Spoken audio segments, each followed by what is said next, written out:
If you're looking to diversify your media spend, I want to mention Nextdoor. Nextdoor is the neighborhood network where neighbors come together to share ideas, give recommendations, ask for help, and much more. Why advertise with Nextdoor? Listen to some of the stats they gave me. They are nearly 1 in 3 households in the US. CPMs are competitive at around $10. Their audience is typically the household decision maker. If you're listening to this podcast, you're eligible for $300 in ad credit with no spend necessary. Just go to nextdoor.com/Matt and fill out the getting started form. Nextdoor ads are still in beta. If the team decides you're qualified, they'll schedule a getting started call. During that call, mention my name or you came from this podcast, and you'll get $300 automatically added to your account, again, for free. Once again, that is nextdoor.com/Matt. Hello and welcome back to the E-Commerce Uncovered podcast. I am your lovely, not so lovely host, whatever you think, Matt Lady, and I'm here again with another awesome guest. His name is Raúl. He's from ReferralCandy, and we're going to talk all about referral marketing, partnerships, diversifying your marketing channels, and then how to actually set up and make a referral program people will use and actually get delight out of and make you get more customers on your behalf. Raúl, welcome to the show. How the heck are you doing? I'm doing well. Thanks for having me. Yeah, you bet. I got a lot of energy. Just got off another recording, so I'm just going to jump right into it. Is there a difference between referral and affiliate marketing? Yes. They're pretty similar. What are those differences? Yeah, they're pretty similar in terms of concept. They're both kind of an extension of word of mouth. Just throwing another concept in there, word of mouth is more kind of like the organic type of sharing that we do, whether it's a Netflix show or restaurant or an e-commerce store. That just happens organically. That's something that we do on a regular basis. And referral marketing and affiliate marketing are strategies that you can build on top of that. The main difference between referral marketing and affiliate marketing, I think it lays on the relationship between the people that are either giving and receiving the recommendation. When we talk about referral marketing, we're typically talking about people that are referring their friends and family, coworkers, people in their very close circle, and they're making a recommendation, regardless of what the recommendation is. When we talk about affiliate marketing, the person that's making the recommendation and the person receiving the recommendation might not necessarily know each other, at least personally. The most common example will be somebody with a blog or somebody with a YouTube channel or a podcast. You're making a recommendation. Maybe there's some sort of kind of like financial incentive for the affiliate in this case for recommending one particular product. And the receiver knows the person that's making the recommendation, but the affiliate doesn't really necessarily know personally who's the person that's receiving that recommendation and making a purchase based on that, right? So they're different in that sense. And also in terms of rewards, they're obviously rewarded a little bit differently. When we talk about referral programs, either both of them get pretty much the same type of reward.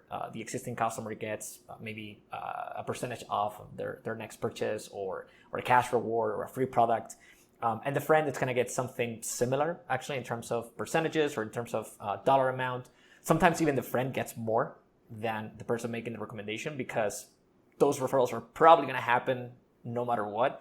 People are just going to recommend the product because they like it. On the affiliate side, though, most of the rewards tend to fall on the person making the recommendation because you need to give them a financial incentive to go out and refer. So there's some subtle differences, mostly in terms of who are they speaking to, but they all fall under the category of kind of word of mouth marketing and just kind of getting people to spread the word, really.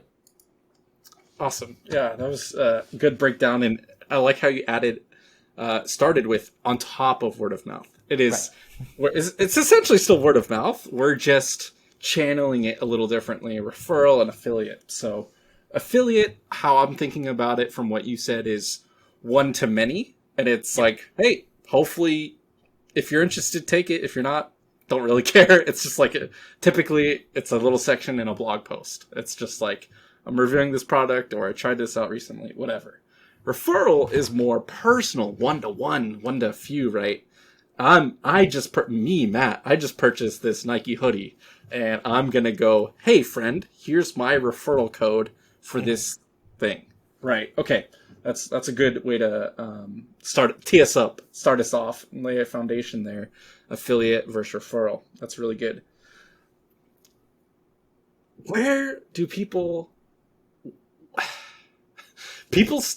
referral and affiliates tend to be on the back burner as a channel for a lot of people? They think, oh, I need ads, I need email, even SMS, retail. All these things are come before referral typically, just from my past many years in this industry. Why do you think that is? That's a really good question. Why do I think that is? Well, first of all, I think that in order to have a successful referral program, you need to be in a certain position as a company. You need to have a certain number of orders, whether it's monthly orders, weekly orders, new customers coming in. You need to have, it's got to be a somewhat well-oiled machine by the time that you start thinking about referral marketing, and that referral marketing strategy is going to be effective on your online store. On top of that, you also need to have, in order to be able to get to that point, you need to be able to have a good product, you need to have a good purchase experience, good customer support. Overall, your customers are happy, right? I always tell merchants to look for those early signs of you might be ready for a referral program. Maybe it's because you're getting a lot of really good reviews, or maybe your customer support team is hearing about how some customers came recommended by their friends, but you don't really have a system to track specifically what percentage of your revenue is coming from referrals, right?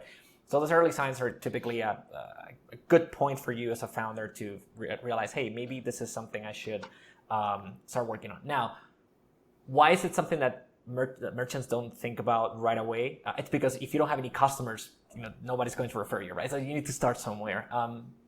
The good thing about referral marketing, in my opinion, one particular selling point that I like about referral marketing is the fact that it's a channel that you can own 100%. Some of the channels that you mentioned earlier, in terms of Facebook ads, Instagram ads, even organic, and to some degree, you're depending on some other third platform to be able to be in the right spot. And so if Google changes the algorithm, well, now you have a problem. Now you need to figure it out. What are they tracking now, and what do you need to change?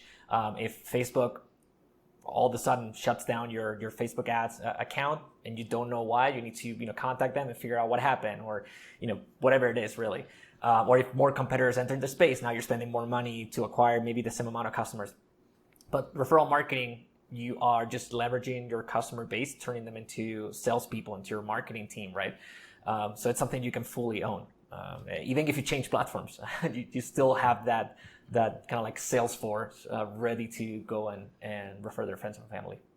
Yeah, I like that a lot. That's a really interesting way to put it. And I think that's what some people might think of community, is they are hey, if we have a community, an engaged community, naturally your top community members would want more people to join. And referral marketing, I think, is a really good, simple, friendly, mutually beneficial way, whatever the right word is, to get them to do that. It's not, hey, tell your friends about us and get $5. And it's this one little simple thing. And maybe that's a big incentive because it's a $10 item. But it's give 5, get 5. And it's so simple and straightforward. And those might work. They might not. But I think what I'm hearing is that once you've built a foundation of customers, you can then add referral marketing on top of it and start to diversify. Instead of just acquiring customers through brute force, you're now turning your customers and incentivizing them and to join the journey, to come along, be involved. What is a typical... Is there a typical revenue amount? Is it more of number of customers versus revenue? About where would you start to recommend? I know you gave us some early indicators, but let's maybe try to get a range of a revenue number of like where you would recommend people start? Yeah. I would say that kind of as a rule of thumb, not necessarily in terms of average order value or not necessarily in terms of revenue, because at the end of the day, what you want to track is customers. So at ReferralCandy, we basically look at the number of orders to make some sort of prediction on how the referral program is probably going to work. If you have less than 100 or 200 orders per month, it might be a little bit too early. That doesn't mean that it's not going to work. It means that it's going to take a while, because again, we work with customers, and referral programs work with new customers. Those customers refer their friends, and then those friends get added to the referral program, and then the cycle starts all over again, right? But you need to have that existing, pool of customers that are going to go out and refer. One more reason to base on the number of customers is because, research has shown that even if you ask your customers, if you run the typical Net Promoter Score survey and you ask them, would you be willing to refer us to, or how likely are you to refer us to your friends and family? Even if 90% of them say yes, only a fraction of those will actually end up referring their friends. And that doesn't mean that they don't like your product, doesn't mean anything. It's just that, there's so much going on in our daily lives that we just forget, right? Or that we don't find the right moment to make that referral. So you need to account that only a fraction of your customers are actually going to go and refer their friends. So it's a numbers game, really. And so that's kind of like the bottom line, in my opinion, of 100 and 200. Now, if you reach the milestone of over 500, over 1,000 orders a month, you should definitely start thinking about it. You're in the right spot to start a referral program and be able to see results probably in the short term. Yeah, I think we chase these short-term metrics and goals, and we put in $1 on Facebook, and we can see it come out that day. At least we used to, and now there's all of this delayed attribution and all these challenges with iOS 14 and whatnot. But I like how you mentioned it's a numbers game, and you can start earlier. It'll just take more time because you have less potential spokespeople. I think one thing, personally, the personal observation, is that most referral programs I see are just set up and done poorly. They're just like out of the box, basic, simple. Hey, you just spent $125 with us, but let me see the deal for you. Here's $5, and we'll give your friend $5 too. I just do not feel valued, and I just why would I waste my time with that? It's $5. And so what are some ways for us to get past that initial default setting? How can we make a program that people will actually want to participate in? I'm so happy that you asked me this question, because it's something that I don't really have the chance to discuss it with a lot of people. So I really want to give my opinion on that. Yes, I see referral programs that, like you said, average order value is over $200, but somehow the reward's $5 or $10, right? Doesn't make any sense. But I also see referral programs that are unnecessarily difficult for the advocate to get a reward. I've seen some really good products making the referral programs extremely difficult, when I guarantee that they're paying less. They're paying more through other channels to acquire customers, but somehow they trust Facebook ads, to trust Google more than their existing customers, which, to some point, to some degree, it's actually, it infuriates me as a customer, right? When I come across these referral programs, maybe it's just, because of my job, right? But it very really, I really don't understand it.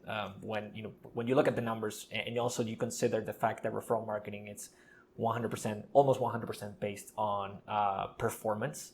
You're paying for what you get.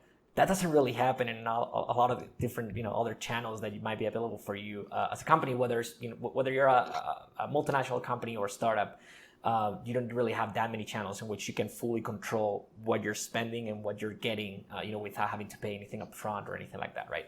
So that's to start. I see that all the time, unfortunately.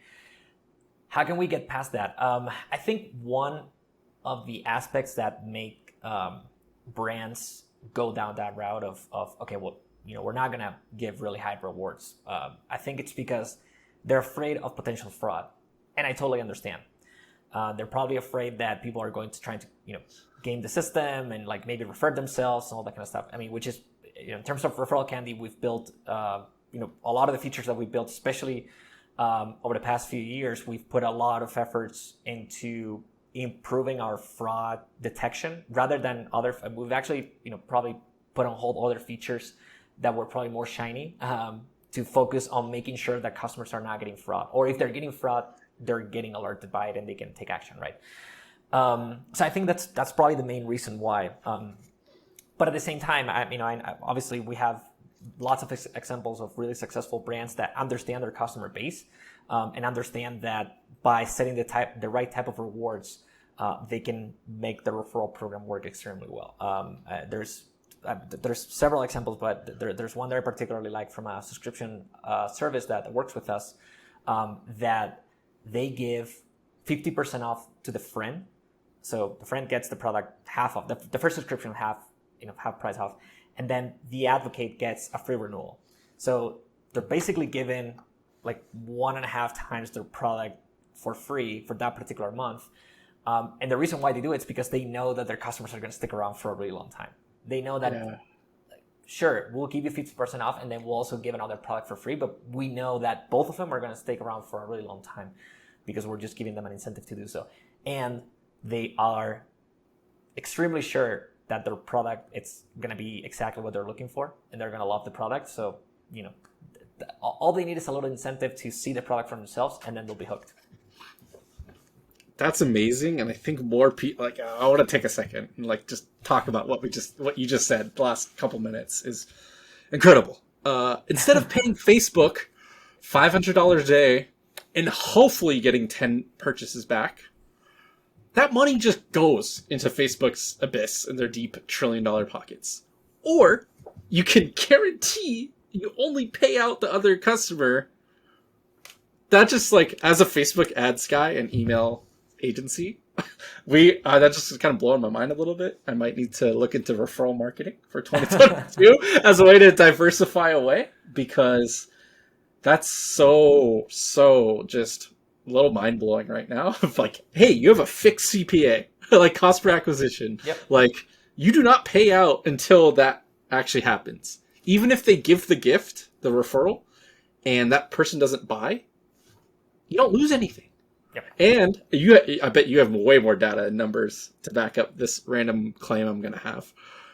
But I bet not even all the referrals, gifts and rewards and dollars are used. So yeah, you might give someone $10 in store credit, but maybe they don't end up using it. And so you just acquire them for even cheaper. I just wanted to circle back and explain what was going on in my head during the last couple minutes of wow, people should definitely be spending some more time on this, and it needs to be a bigger thing. So where do people go? What's the number one huge red flag, mistake, common misconception, or common error when people are thinking about referral marketing? Now that we talked about all the benefits and where you should get started and all that, what's a big no-no? Yeah. Actually, let me go back to something you mentioned. We actually have a customer. I love bringing them up because they've used the perfect messaging to explain the referral program, and it's exactly what you just mentioned. It's called Bear on Fig, bearonfig.com, and they have a section on their website with the referral program. And I think the call to action is something like get $10 off or get $10. You click there, tells you about the referral program, and then they have a note from the team in which they explain why they're running the referral program. And one of the things that they say is, instead of spending money on advertising, we'll rather give the money to you. That's it. Money. That's really, so good. That's so good. That's all you need to explain, really. Yeah. Yes. So the red flags. I would say there's two main types of mistakes when you run a referral program. The first one, which is an actual mistake, I would say, is not being ready in terms of your customers are not ready to refer your product yet. You might have maybe your product's not as good. Maybe your customers are not happy with it. Maybe there are issues with your product that you need to attend first. Maybe your customer support team is telling you, hey, we're getting way too many complaints. Overall, your customers are not happy. A referral program is not going to fix that. So a referral program is not going to fix a bad product or a product that's not ready yet. So, that's kind of the bottom line. So we've seen a lot of referral programs that started with customer bases that weren't happy overall. So if you're not happy with the product, you're not going to recommend it to a colleague or to your friends, because that, even if you're getting $50 in cash, right, you're probably not going to make that recommendation because you're going to look bad in front of your friends, right? The same way you wouldn't recommend a bad restaurant or a bad Netflix show. So that's like an actual mistake, in my opinion. Not a mistake, but something that it's preventing referral programs from working at their full potential is not promoting it enough. Something that our merchants that we talk to and merchants that we see running referral programs, they kind of think that it's just a matter of turn on the referral program and that's it. But they're not notifying their customers after a purchase to let them know about the referral program. No, they're not sharing it on social media. They're not sending reminder emails. They're not sharing a call to action on their website to let people know about the referral program. They're effectively not doing any promotion or not doing a lot of those items. And that's something that is extremely important. There's not enough promotion that you can do for a referral program. And that's something that we typically recommend merchants to do as much as they can. If you can send a post-purchase email and a reminder, please go ahead and do it, because that's actually going to work. If you have a pool of customers that have bought from you in the past before you launch the referral program, please send them an email and let them know about the program, because they're not going to hear about it until they buy from you again, right? You don't know when that's going to happen. If you have lots of followers on social media, once again, go ahead and post something on Instagram that lets them know about the referral program and let them sign up right away. So yeah, that's one of the most common mistakes that I see on existing referral programs that they're definitely not achieving their full potential. Yes. Number one, we on this show, we cannot fix your product. Sorry. If your product's not good, go stop listening, turn it off, go fix your product, go talk to your customers. Number two, not promoting your program enough. I think we can get into a little bit more. I like how you said, even your past customers are not going to know, right? Like, you have to communicate and tell them. Every email you send, average is 20-30% open rate. Instagram reach is now 1 to 5%, 10% if you're lucky.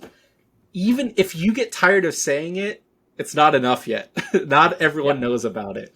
That's really good to know. And is it even an incentive, like, before someone buys on the product page, as in terms of a potential differentiator? Is that super common, or am I thinking too far ahead in terms of other channels and what other ways to distribute the referral program? That's a good question. We have several, a few different ways that you can promote a referral program to non-customers. The easiest way is to create a page on your site or create some sort of call to action. It could be a link in the footer that takes you to the referral program landing page, and you can sign up as an advocate. That has the benefit that if I land on your store and I'm not a customer, because let's say you're selling bikes and I don't like biking, but I have a lot of friends that do. And if I look at your product and I think it's cool and you have an interesting offer for my friends, I'm probably going to sign up and give the referral link and give the discount to my friends so they can use it. Even if I'm not getting anything out of it, just because I'm giving my friends, a discount or something along those lines, that's, it's going to make them happy, and that works for me. And that's honestly how most people think about this, right? So that's one of the ways. We also have several kind of like widgets that you can implement on your site to promote the program. So again, it really depends on how you want to approach your referral program. You want to close it to just existing customers and new customers, or do you want to open it to anybody? One of the benefits of opening your referral program to anybody is that if you have interest in rewards, you might find people with, let's say, like a large following on social media, and they might say, oh, this is a really good product that I could promote to my customer base. Maybe I'm interested in the rewards for myself because I'm a customer. So they might sign up and get a referral link and talk to their audience about it. That's actually something that we've helped merchants do. We have one of the features that ReferralCandy has is, and sorry that I'm talking about a product feature, but it's a list of your top advocates, and they tell you how many friends they've referred in the past month. And a lot of brands have been able to discover that, well, we have an influencer, buying from us because they refer like 3 times, 4 times more people than anybody else, right? So it's really a matter of how you approach it, and how do you want to promote it and to who you want to promote it. In my opinion, like I said earlier, there's not enough promotion that you can do. So unless you truly don't want to advertise your program to non-customers, I would just go ahead and let website visitors know about it, because anybody can benefit from that, really. Here's a quick reminder of why you should advertise with Nextdoor. They're nearly in 1 in 3 households in the US. CPMs are competitive at around $10. Their audience is typically the household decision maker. And if you're listening to this podcast, all you have to do for $300 in ad credit is go to nextdoor.com/Matt and fill out that getting started form. They're in beta, it's still early, but they're looking for advertisers to onboard. If you're a good fit, you're going to get $300 automatically when you take that call with them and get signed up. And again, that link to go to is nextdoor.com/Matt. Cool. Yeah, that makes a lot of sense. I think one interesting way that I just popped up in my mind as I was listening is that influencer that got identified by that feature, the top advocates. Maybe you take it a step further and reach out to them personally and say, "Hey, you're crushing it. We didn't know, we really appreciate all of your help and support.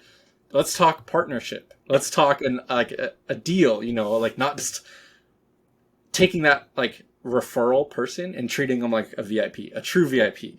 And I think just having that data and then being able to take action on it is incredible, and it was well worth it. So definitely makes a lot of sense there. And I think one more thing is I don't know if, again, not that big on referrals yet, and I'm still learning about it. Why don't we just put it at the bottom of every email or SMS? Oh, yeah. Just hey, check on your rewards, or hey, refer a friend. Make it so easy that instead of, I need to go sign into my account on their site, grab the link, and then text it. It's oh yeah, I email, boom, easy. Am I starting to think about it the right way? Yeah, no, that's absolutely one of the things that we offer as well. And it's also interesting what you mentioned about the VIP program. A lot of our brands are doing exactly that. They identify who their top customers are, and then they have kind of a separate program for VIP or influencers or whatever, maybe with cash rewards instead of discounts or instead of free products. And so they sign them up to this private program, and that's it. Now they, instead of maybe getting lots of discounts for referring people from their customer base, now they're getting paid.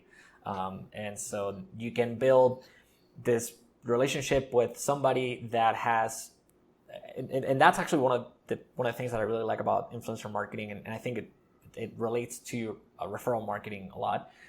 It's the fact that these are people that have been able to build trust with their audience. So it's not just a celebrity, going on there and posing with a product and telling you to buy it. These are people that, whatever their niche is, they have an authority. And so if they're referring your product, they're also putting their own reputation on the line, because if the product's not good, they might lose followers, or the people might get mad at them, right?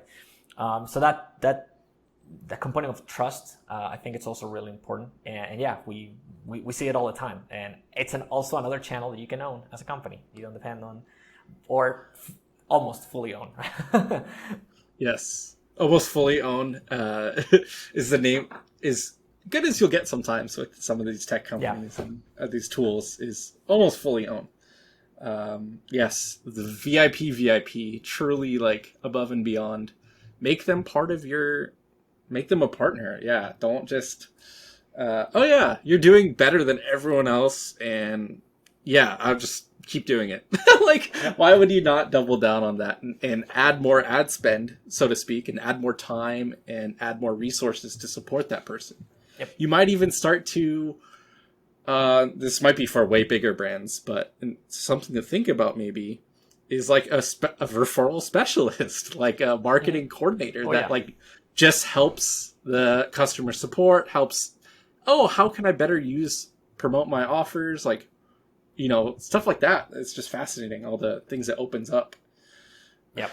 I'm starting to see a lot of small brands that now they have customer engagement directors and people that are just in charge of customer experience beyond just customer support. And I thought that was something that only, like the really top brands, maybe IKEA, maybe Coca-Cola will have them. But now because I'm talking to them, I see there's teams of like 10, 15 people and they have at least one or two that are dedicated just to that. So yeah, I think it's great. And I think it's a needed shift and wanted shift of leaning into being a smaller brand and not being that household big name.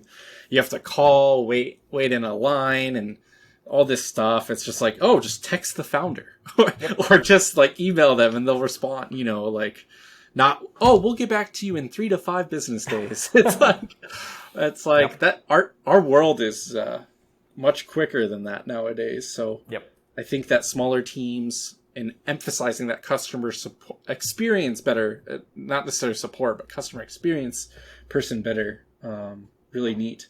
Okay, so I'm a smaller brand. I'm 0 to 2 million, right? Like we're that's who we're talking to, hopefully, on this show.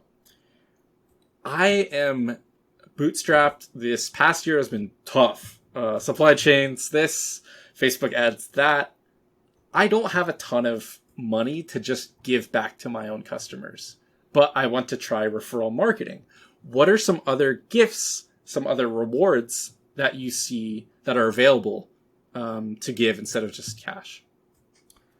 We'll consider. Well, first of all, I would say that one of the benefits of referral marketing is you can look at your margins and then decide how much you're willing to give. I would also add that on top of looking at your margins, also look at your lifetime customer value and figure out how much they probably going to end up spending. Keep in mind also that this is research that we've been able to also prove on our own. Refer customers tend to spend more and stick around for longer. So also keep in mind that the lifetime value of those customers might be higher than customers that you've acquired from most of the other channels that you have on your site. So first of all, look at lifetime value and the margins to see what are you willing to give. If you don't want to lose money, which is obviously makes a lot of sense. If you don't want to lose money on that first purchase, you have the numbers right there available. You can also maybe set a minimum purchase amount in order to qualify as a referral. So refer your friends, and unless they spend $100, it won't qualify as a referral.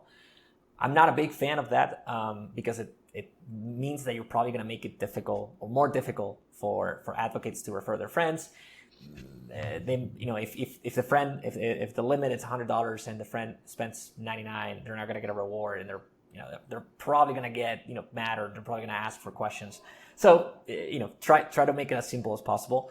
Now, in terms of other rewards that you can give besides cash, besides coupons, you can give some sort of free product. It doesn't have to be your most expensive product on the site.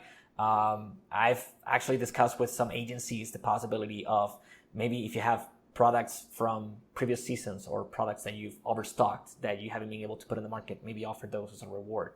The people are going to be happy to receive a new product or a free product that they don't have yet. Maybe provide a gift card so they can spend it maybe next year. Give them an actual physical gift card they can spend. Those are all valid and actually and things that we've seen merchants do. But in my opinion, the reason why I tend to go with both discounts, both for the friend and the existing customer, that's assuming that the products that you're selling can be bought on a regular basis. If you're selling something that your customers are not going to buy anytime soon, then give cash or give a free product or a gift card. But But yeah, if that's the situation, the reason why I recommend going with the discount is because you are incentivizing further purchases from you. And if you've been able to set those rewards in a way that they don't eat too much of your margins, then the customer acquisition cost, you're gonna pay it off with the first purchase, and then after that will be profit. So yeah, nice. Okay, so there's know your margins, know your numbers, see if you can I can give up a little bit more now to get a higher conversion rate on the referral and actually get more customers, and I'll actually end up making more money. So try to do a little bit of math and plan it out before you just jump into it. And then, like you said, gift cards, if it's not something that will be repurchased again in the next month or two. Good points there. Okay. So what are some other, what are some of the steps or things you need to gather as a brand owner? Because you said margins, LTV, customer lifetime value. What other things should I gather, put in place, or get ready before I sign up for ReferralCandy or another program? What would you recommend to someone before they sign up? I would say just make sure that just make sure that your product or as a company, really, you are ready for a referral program, which kind of goes back to what I mentioned earlier about your customers are happy, they're buying your product, they're happy with your product, you're getting good reviews. That's usually enough points for you to validate the idea of starting a referral program. On top of that, obviously look at your margins. Especially if you're really tight on margins, you might want to look at that and see if you're willing to give up some potential costs in that initial purchase in order to get a new customer that's hopefully going to stay for a long time, or not. Or on the other hand, if you can afford to give half of your margin, it's still that's a really good discount. Your customers will be happy. Keep also in mind how the example that I mentioned earlier from subscription business. Oh my God, subscription business. They were given basically 150% discount by giving one free product to the customer and half of the new product to the friend, right? It's all really a matter of kind of looking at your numbers and seeing and also look at how much you're spending on other channels. How much is it costing you to acquire a new customer on Facebook? How long are they staying? How much money are they spending? Compare that, run your referral program for 3, 5, 6 months and see if there's a difference. If those customers that bought from you for the first time, after they came from our referral, if in month 3 they made more purchases, and how much money they spent, right? What's the average order value per purchase compared to those that are coming from Facebook? Those are things that you can absolutely look at and compare. But I would say do not approach referral marketing as a short-term solution, because it's compounding effort. The more customers you have in the program, the more friends they refer, the more people that join your program, and it's really compounding effort. You need several months to see how well it's working on your side. But yeah, if you're looking at it as something that you want to try out for a month, and if you don't get the results that you're expecting in month 1, you're going to turn off. It's probably not a good idea then. Yep. So long-term view, look at your numbers, look at the other channels you're already spending, investing time on, money and time on. If you had to guesstimate in terms of time, bootstrap founder, I maybe have a couple contractors doing some other stuff, ads and emails and whatnot. How much time should I expect to invest? First on upfront setup, maybe, and then an ongoing for a whatever you determine as successful referral program. So I'll speak from the ReferralCandy product in this case.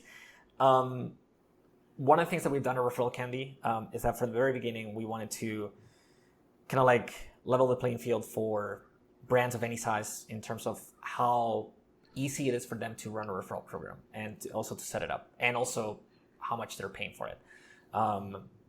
So the kind of the bulk of our revenue when we charge merchants for the referral program comes from how well the referral program is going. if they are not making any referral sales, we're barely making any money. We actually start making money when the referral program is going well and they're making revenue on a monthly basis. But also in terms of how the product works and how they can get started, we also have been able to kind of like level the playing field. We understand that there are brands that have, like you said, a couple of contractors or maybe some teammates that maybe they have time to spend on designing landing pages and designing emails and spending several hours doing that. But there's also a lot of maybe solo entrepreneurs that don't have that much time. And so one of the things that we've done is that we allow merchants to, once they set up the referral program, they can just literally just upload 2 images, a logo, a banner, and then they can change the font if they want to. They can change the color, the primary color, and that's it. And then we apply those changes to all the emails and pages that are going to be automated on the referral program. And after that, that piece of the program can be automated. So you can automate the post-purchase email. You can automate the reminder emails. So you don't really have to spend a lot of time on that part. On top of that, so setup could be literally 10 minutes if you have the assets ready. It could be as quickly as 10 minutes. Now, do you like templates? Do you want to make some changes? You can absolutely do that. And make them look exactly as you want them to look like, and make sure that they also look similar to other newsletters that you're sending out, or maybe other pages that you have on your site, right? You can spend as much time as you want, but if you really want to get something out there quickly, you can. So in terms of promotion, the email part of it's extremely important, and we've automated it for that reason. So merchants don't have to remember to send reminder emails or schedule reminder emails, or create some sort of like complex email flow to make sure their customers are being notified. The email part is fully automated. What's not automated, it's the social media promotions, the call to actions on newsletters. But that's, if you're a brand, you probably already have some sort of time allocated to social media management, to work on your email platform, whatever, Klaviyo, or whatever it is that you're using. You already have some time allocated to work on that. So if you're designing a newsletter for next month, it doesn't really take that much time to add a little call to action and let people know about the referral program, or just show them the referral link, right? So again, we try to make it as automated as possible for that particular reason. Yeah, no, that makes a lot of sense. And so what I'm hearing is it's not that big of a commitment and investment to get started, to get it ongoing. But let's say after 3 months, I set it up, I've checked it on it a couple times, and things are happening, but not as what we thought was possible. How does and again, this is where we're coming down to the home stretch of landing the airplane. A couple more questions here. How do I make an adjustment? How do I optimize my referral program? On Facebook, I know, change out the headline, change a new image, try this audience, whatever. There's levers to pull. What are the levers in referral marketing?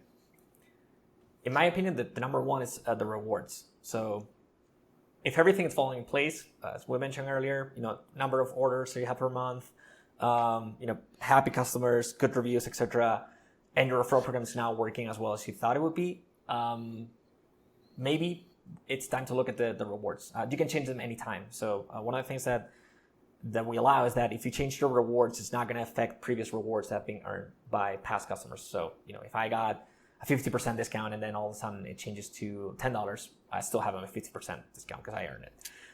So you can change that anytime and see how rewards are working. Maybe in terms of emails, maybe the post-purchase email, maybe sending an email right away after the purchase, maybe that's not the right scenario for your customers. Maybe you want to send it, let's say, 10 days after the purchase, so they have time to receive the product, use it, talk about it, and then you hit them with the email, and then it makes more sense, right? Both of them work. I don't really have a preference between the two. I've seen emails sent immediately after the purchase working really well, and companies that wait for the customer to get the product as well. So I don't really have a preference on that. Obviously, you can also change the subject line. Maybe you can make it a little bit more clear what's in it for them, what's in the email. And then any other promotion. So what are channels where your customers typically hang out at? Is it social media? Is it email? Do you send multiple emails to your customers, say on a weekly basis? Because that's the main channel and that's how you connect with them. But then that's definitely a way that you can connect with them and remind them about the program. Are you running SMS? You can run an SMS campaign.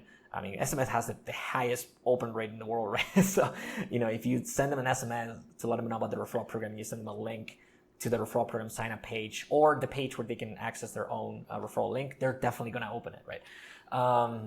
If you have a community of customers, like I mentioned earlier, where the customers hang out and talk to each other, remind them about it there. They're probably already reminding each other there. Maybe whenever a new member of the community comes in, they already offer referral links, because I've seen it happening all the time, right? Those are all different areas that you can work with. I mean, in that way, referral marketing is no different from other marketing channels, in the sense that there are multiple moving pieces that you can think about and potentially change. But yeah, those are probably the most common areas that you want to look at if you want to move the needle. That makes a lot of sense, and I think those are some great levers to pull. In terms of this is not going well, or I want to improve on it because I'm going to scale down Facebook, and so I want to spend more of my resources on making my referral program better. One thing I didn't hear, and this was just me, I was hoping to hear, or was interested on hearing, unboxing, on the packaging, the insert cards, stuff like that. Like, hey, if you like it, try it out, QR code even, maybe scan and sign up and send it, right? I think that might be super cool for certain products. That's something we've definitely, we actually have one success story of a merchant that their subscription box for just clothing items. So you might get, a pair of jeans, a hat, a belt, and, something else. And they have a very, very interesting way of setting up the rewards. So they give, I think the friend gets half percent, it's 50% off or something, or 25% off their first purchase. But the person who makes the recommendation gets double the boxes, or an additional box for every friend that they refer. So you have people next month getting their box. They're also, because they referred 3 friends, they get 3 more boxes of clothes, right? and if you go on YouTube and you search for Thread Beast, I guarantee you're gonna see videos, and you search for latest, you're gonna see videos posted. Today's a Monday, so maybe not yet, but but you're gonna see videos posted this week or in the last 7 days for sure, because the unboxing works really well. And I had a conversation with one of our members of our customer success team last week about how he suggested that they offer some sort of card inside of their boxes about the referral. So actually, that actually came to mind immediately. Okay, cool. Because they're gonna start doing it. Yeah. So many different ways: physical, digital, online, owned, paid, whatever. There's many ways. You just gotta keep promoting it, just like you promote your products. That's one additional way to keep getting customers and keep getting those supporters into your funnel. Raúl, thanks so much for your time so far. I wanted to leave the open floor. Any one last word of advice, insight, tip, thing you've learned over the last few years of working with referral marketing and different merchants? Any last things you want to... Yeah, I would just go back to what I mentioned earlier about think about referral marketing as a channel that you can absolutely own, but also as a channel that's not only going to work for customer acquisition, but also for customer retention. By offering a discount to your customers every time they refer a friend, you're also giving them an incentive to go back to your store and buy from you again. So don't neglect the customer retention aspect of referral marketing, and don't focus just on customer acquisition. Think about it in the long term, and also how your customers are going to perform compared to customers acquired through other channels in terms of lifetime value, and also how long they're going to stay in your customer base. Perfect way to summarize it. Really appreciate your time and insights. Where can people find you? Where do you want to link them to? Learn more about referral marketing and referral stuff. Yeah, so ReferralCandy.com if they want to learn more about our product. We also have a blog where, guess what, we write about referral marketing a lot. So that's a good place to start if they're looking for kind of the basics on referral marketing. If they want to connect with me, Raúl Galera on LinkedIn, or my email, which is raulg@referralcandy.com. Really appreciate your time, your insights, your thoughts. Means a lot, and hopefully we got to share a little bit more about referral marketing for people. It's a little bit less talked about. So thanks again, and everyone else, thank you so much for listening. We'll catch you on the next episode of E-Commerce Uncovered. Peace.